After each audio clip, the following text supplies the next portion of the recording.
سلام دوستان خوبم، مهناز هستم.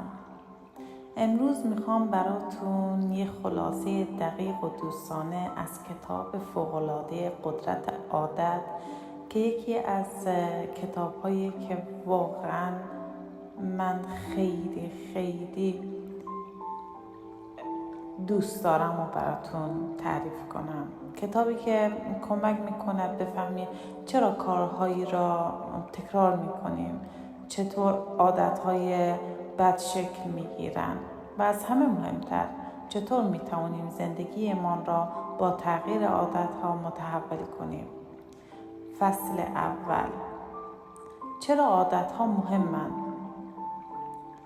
نویسنده توضیح می‌دهد که بخش بزرگی از رفتارهای روزانه ما به صورت خودکار انجام می‌شود. این یعنی مغز برای صرفه‌جویی در انرژی کارها را تبدیل به عادت می‌کند. مشکل از جایی شروع می‌شود که این رفتار خودکار دیگر به نفع ما نیست، مثل پرخوری، تنبلی، عصبانیت یا تأخیر. اما خبر خوب اینجاست: عادتها قابل تغییر هستند اگر ساختار آنها را بشناسیم.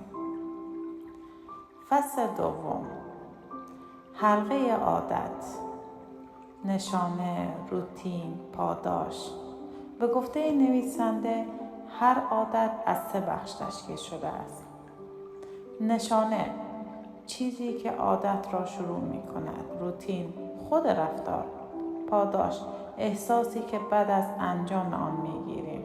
برای مثال، وقتی خسته ای گوشی را بر می داریم و ساعتها در آن می چرخی و حس لذت یا فرار از استرس می گیریم.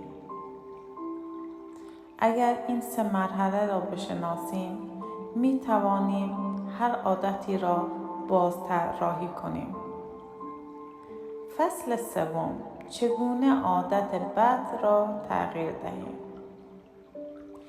نویسنده میگوید نمی توانیم یک عادت را کاملا حذف کنیم، اما می توانیم روتین را تغییر دهیم، یعنی نشانه را شناسایی کنیم، پاداش را درک کنیم، یک رفتار جدید جایگزین کنیم.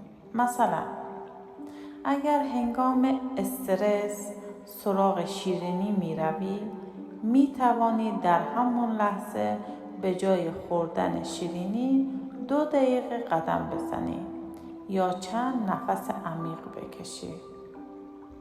پاداش ذهنی یکسان، آرامش، اما رفتاری تازه. فصل چهارم: عادتهای کلیدی.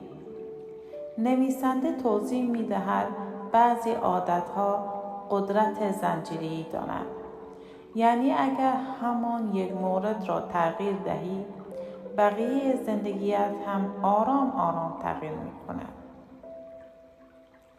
مثال ها: ورزش 10 دقیقه روزانه، مرتب کردن تخت هر روز صبح، یادداشت برداری هر شب.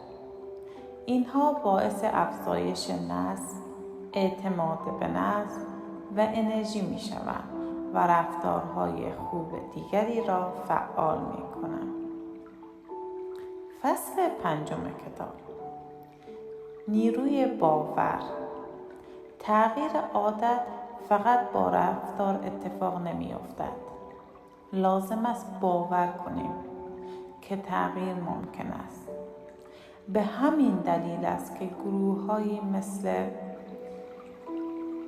الکلی‌های ناشناس موفقند، چون قدرت جمعی باور فرد را تقویت می‌کند. وقتی باور به تغییر وجود داشته باشد، حتی شکست‌ها هم تبدیل به شروعی تازه می‌شوند.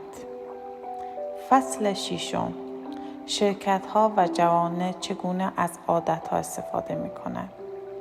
نویسنده مثال‌هایی از شرکت‌ها می‌زند. استارباکس که رفتار مشتری مداری را به عادت تبدیل می‌کند.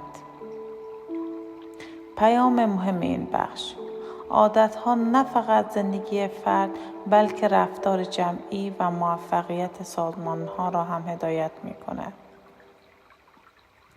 و در پایان می‌خواهم بگویم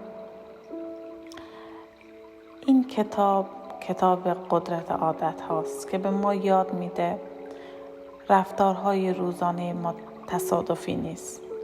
هر عادتی ساختاری دارد. اگر ساختارش را بشناسیم میتوانیم آن را تغییر دهیم. تغییر عادت یعنی تغییر زندگی، نه به صورت ناگهانی بلکه با قدم‌های کوچک اما مداوم.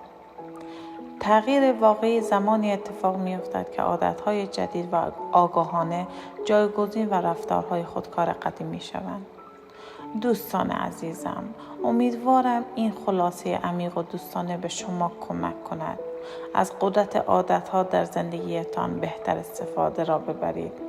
حمایت شما از طریق لایک، اشتراک و سابسکرایب و غیره باعث قوت قلب من است. تشکر خیلی زیاد.